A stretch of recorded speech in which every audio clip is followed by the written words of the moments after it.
นี่คือเป็นภาพบรรยากาศบ่าวโตเป็นตึกแฮอยู่ห้วยยางบ้านนูนเจริญได้นี่อบลตล่ะนี่เรียกว่ากู้ชีพอบลต่อบ้านหน้าต่างตำบลหน้าต่างแหละเพิ่นกำลังสิตึกแฮได้ผู้พิชิตความหนาวนี่คือห้วยยางบ้านนูนเจริญตำบลหน้าต่าง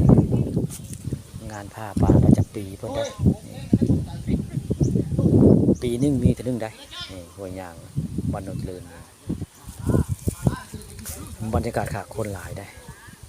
ทางใต้สิหลายกว่าทางเทิงได้ทางเทิงนี่บ่หลายปานใดได้แต่ว่าทางใต้พุ่นสิหลายได้นี่คือเป็นภาพบรรยากาศ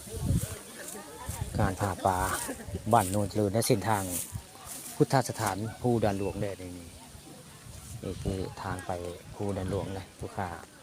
ปาครับมาชมวันนี้พามาชมเส้นทางไปภูด่านหลวงพุทธสถานของครูบาวัดได้เส้นทางเส้นนี้หัวยางอันนี้คือหัวยางบ้านโนนเจริญได้ข้าเจ้ามีการทับปูพาปลาประจำปีหนึ่งมีทีหนึ่งได้พื้นละ20 บาทต่อคนต่อเหต่อจะรุ่งเหมือนไง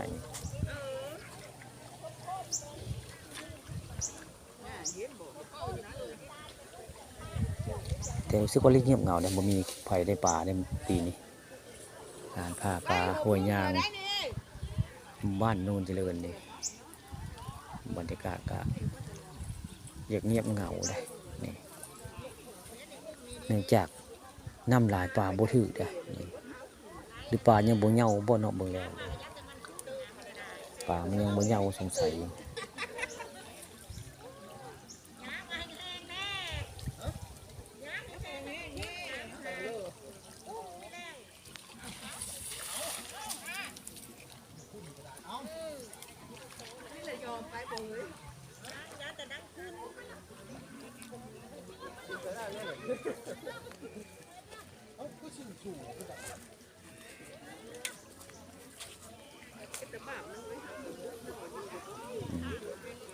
ที่ทางโยได้เจ้าก็โยบ่ถือป่าได้มื้อนี้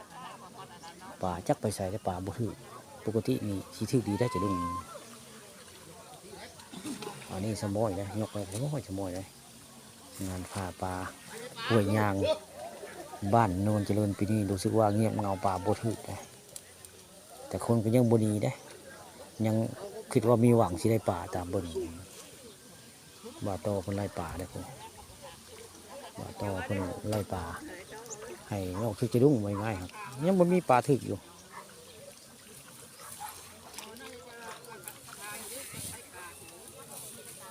จะรุ่งก็ย่อเรื่อยๆได้รุ่งก็ย่อเรื่อยๆจะบ่ถึกจ้ะ